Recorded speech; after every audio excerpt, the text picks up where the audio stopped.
Praise the lord. పరిశుద్ధ గ్రంథమైన Bible నుండి ఈరోజు ప్రశ్న: పౌలును యెరూషలేము వెళ్ళవద్దని హెచ్చరించిన ప్రవక్త ఎవరు?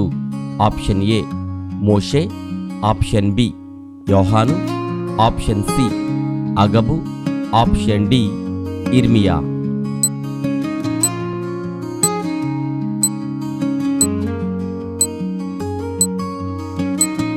సరి అయిన జవాబు అగబు.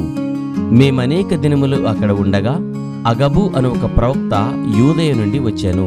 అతడు మా యొద్దకు వచ్చి పౌలు నడికట్టు తీసుకొని తన చేతులను కాళ్లను కట్టుకొని, యెరూషలేములోని యూదులు ఈ నడుకట్టు గల మనుష్యుని ఈలాగు బంధించి అన్యజనుల చేతికి అప్పగింతురని పరిశుద్ధాత్మ చెప్పుచున్నాడనెను.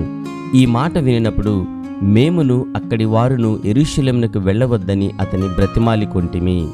ఇది అపోస్తుల కార్యములు 21వ అధ్యాయము 10, 11, 12 వచనములలో వ్రాయబడి ఉన్నది. భూదిగంతముల నివాసులందరూ జ్ఞాపకం చేసుకొని యెహోవా తట్టు తిరిగెదరు. అన్యజనుల వంశస్థులందరూ నీ సన్నిధిని నమస్కారం చేసెదరు. రాజ్యము యెహోవాదే, అన్యజనులలో ఏలువాడు ఆయనే. కీర్తనల గ్రంథము 22వ అధ్యాయము 27, 28 వచనములు.